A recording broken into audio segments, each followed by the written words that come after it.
Assalamualaikum warahmatullahi wabarakatuh. Kita berjumpa dengan Bu Imrati Solihah dari MI Hikmah Kampungan Bareng Jombang. Hari ini kita akan mempelajari tentang Al-Quran kelas 5. Materinya adalah hukum bacaan mim sukun. Sebelumnya, bagaimana anak-anak kabarnya? Baik-baik bukan?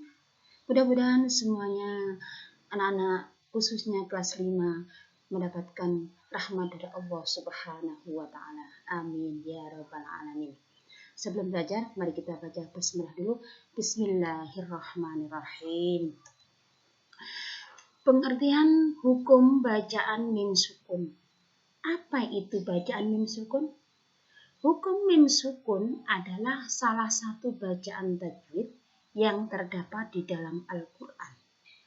Hukum ini hanya berlaku jika ada mim sukun bertemu dengan huruf-huruf tertentu. Berarti di dalam Al-Quran kita mencari hanya mim yang disukun bertemu dengan huruf depannya, yaitu huruf hijaiyah. Itu dinamakan hukum mim sukun. Baik, lebih jelasnya anak-anak perhatikan pada ayat-ayat suci Al-Quran di bawah ini. Contoh, nah tadi karena kita mempelajari tentang hukum mim sukun, maka di sini kita mencari mim yang disukun. Mana itu mim yang disukun? Nih, nomor 1, katanya mim yang disukun. Depannya apa ini? Ba. Oh, berarti mim sukun bertemu dengan ba. Contoh berikutnya adalah ada mim yang disukun. Depannya ada fa. Berarti mim sukun bertemu dengan fa. Contoh berikutnya adalah ada mim yang disukun bertemu dengan mim. Ini maka adalah mim sukun bertemu dengan mim. Begitu juga selanjutnya adalah mim sukun bertemu dengan mim. Mim sukun bertemu dengan ba. Mim sukun bertemu dengan ya. Begitu banyak sekali contoh-contoh bila kita membuka di dalam Al-Quran. Banyak sekali mim yang disukun bertemu dengan huruf hijaiyah. Pembagian hukum bacaan mim sukun. Hukum mim sukun bertemu dengan huruf hijaiyah itu ada 3. Yang nomor 1 adalah ikhfa syafawi. Yang kedua adalah idgham mimi. Dan yang ketiga adalah idhar syafawi. Kita mengalih yang nomor 1 adalah ikhfa syafawi. Ikhfa syafawi pengertiannya ada 2. Satu menurut bahasa, yang kedua adalah menurut istilah tajwid. Kalau menurut bahasa, ikhfa itu artinya apa sih? Ikhfa artinya samar, sedang syafawi artinya bibir. Berarti ikhfa syafawi itu adalah samar di bibir. Sedangkan menurut istilah tajwid, ikhfa syafawi adalah apabila ada mim mati atau mim sukun bertemu dengan huruf ba. Berarti hurufnya ikhfa ini ada 1, cuman 1. Ketika ada mim yang disukun bertemu dengan ba. Adapun cara membacanya harus dibunyikan dengan samar-samar di bibir dan didengungkan. Contohnya, nih, karena tadi hurufnya ada 1 yaitu mim bertemu dengan ba. Nih, ada mim sukun bertemu dengan ba, maka disebut bacaan ikhfa syafawi. Ada mim sukun bertemu dengan ba, maka disebut bacaan ikhfa syafawi. Cara membacanya bagaimana? Bismillahirrahmanirrahim. Tawmihim bihijaratin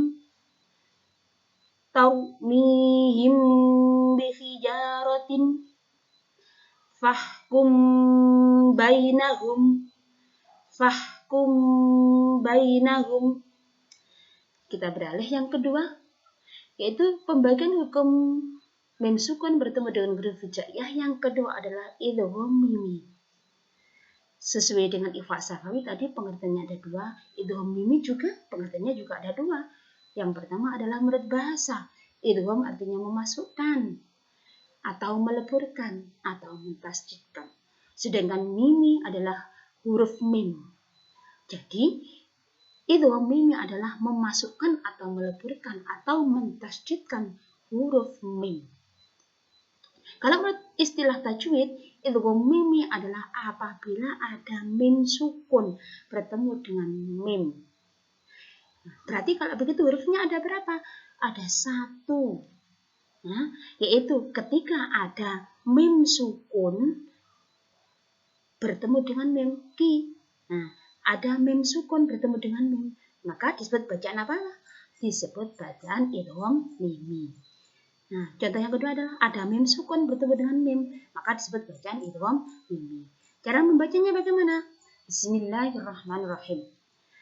Kam min fi'atin. Kam min fi'atin. Yang kedua, lahum min. Lahum min. Pembagian yang ketiga adalah idhar syafawi. Pengertiannya juga ada 2 menurut bahasa. Kalau menurut bahasa, idhar artinya jelas. Sedangkan syafawi adalah bibir. Jadi idhar syafawi adalah jelas di bibir. Kalau menurut istilah tajwid, idhar syafawi adalah apabila ada mim sukun bertemu dengan salah satu huruf selain mim dan ba. Berarti semua huruf hijaiyah itu ada 28 yang itu hanya ada 2 yang bukan bacaan idhar syafawi. 26 itu adalah termasuk hurufnya idhar syafawi. Cara membacanya bagaimana? Cara membacanya adalah bunyi mim disuarakan dengan terang dan jelas tanpa berdengung di bibir dengan mulut tertutup. Contohnya, nih ada mim sukun bertemu dengan ta. Ini mim sukun bertemu dengan dal. Contohnya bagaimana? Bunyinya Bismillahirrahmanirrahim.